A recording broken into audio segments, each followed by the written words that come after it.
মিলন মেলাতে কাল বাসা ভাড়ায় দিয়েছে একটু এগিয়ে যাও। এবং উর্বর জমি যেটা আমি বলছিলাম, যে জমিতে দীর্ঘদিন চাষ হয় না, যে জমিতে শক্ত থাকে, এই যেমন একটা উর্বর জমি কেমন খসখসে ভাব, আর এই ধরনের গরু চাই, এই ধরনের ভালো যে ডাকাতে পারে তাকে চাই।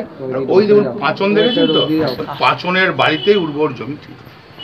আপনার এই পাঁচনের বাড়ি নিয়ে আপনি যখন জমির বার্তা দিচ্ছেন তখন অন্য বিরোধী দলের পাঁচন উল্লেখ করতে আপনি মারধর বা গুন্ডা বাহিনী এই যে উর্বর জমিটা যদি সোজা করতে হয় তাহলে এরকম পাঁচন চাই না, এরকম এরকম এত সুন্দর সুন্দর বলদ চাই, তবে তো উর্বর জমিটা ঠিক হবে। তাহলে কি ঠিক হবে উর্বর জমিটা? আপনি বলেছিলেন আজ থেকে পাঁচনের বাড়ি শুরু হবে, সে ঠিক, সেটা আমার খবর রাখার দায়িত্ব নেই, তোমরা খবর রাখো, তোমাদের খবর দরকার তোমরা রাখো, আমার কোনো খবর রাখার দায়িত্ব দরকার নেই, তোমাদের দরকার তোমরা রাখো।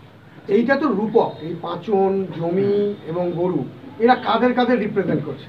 সব গোটা এলাকা জুড়ে, গোটা পশ্চিমবাংলা জুড়ে এই একই ফর্মুলা, সব জায়গায় চলবে। উর্বর জমি যেখানেই থাকবে সেখানেই চাষ করবে আর বাড়ি চলবে। লোকসভা ভোটের আগে ভোটের সাথে মানে জমির সম্পর্কটা ভাই চাষ করতে হবে না, নাহলে হলো লোকসভা ভোট বুথে হবে, জমি তো বাইরে থাকে, বুথের ভেতরে কি জমি থাকে নাকি?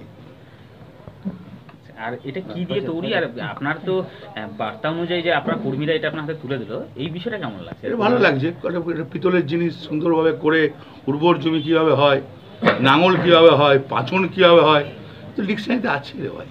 মানে আপনার বার্তার বিশ্লেষণ করতে এই রূপকটা 100 বার মানুষকে বোঝানো উচিত যে কী করে উর্বর জমি চাষ হবে, তো দেখিয়ে দিলাম কী করে চাষ হবে।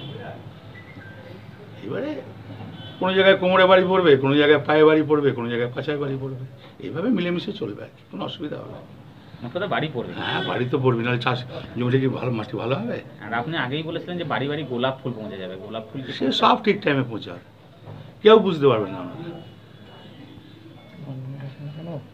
ধন্যবাদ। ঠিক আছে, যদি এখনো আমাদের স্টিং নিউজ চ্যানেলটি সাবস্ক্রাইব না করে থাকেন তাহলে এক্ষুনি সাবস্ক্রাইব করুন আর বেল আইকনটি ক্লিক করুন, পেয়ে যান সব খবরের দ্রুত ভিডিও আপডেট।